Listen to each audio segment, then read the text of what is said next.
Hozir yangi olgan kosmetikalarimni turmush o'rtog'im narxini yana bir marta topib ko'radilar. Vanada turuvdi, ishlatib tugatib qo'ydingiz esingizdan. Qimmat dedim, sizga tugatib tashladingiz. 600 ming. 140 ming qizlar.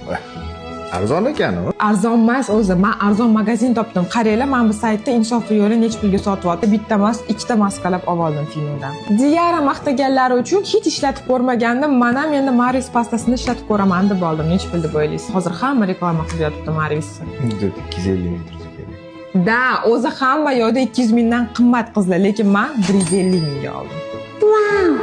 Bu Koreyadagi Clio premium brend hisoblanadi. Juda ham zo'r xadovoy brendi. Necha pul deb o'ylaysiz endi? Koreyskiy bo'lsa 800 ming bo'lsa kerak. 240 ming. Bu xuddi o'sha brenddan Clio'ning pomadasi, lekin buni bitta zo'r fishkasi bor. Nimadir eslatib yubormayaptimi?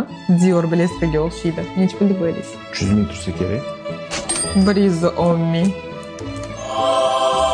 Shu tejamkor xotin ekansan sen. Gap yo'q, rahmat senga. Qizlar, magazinni kommentariyada отметка qilib qoldirib ketaman. Обязательно boringlar. Ulardan arzon narx hech qayerda topolmaysizlar, chunki men qidirib topolmadim. Ishonaveringlar, bu topadi.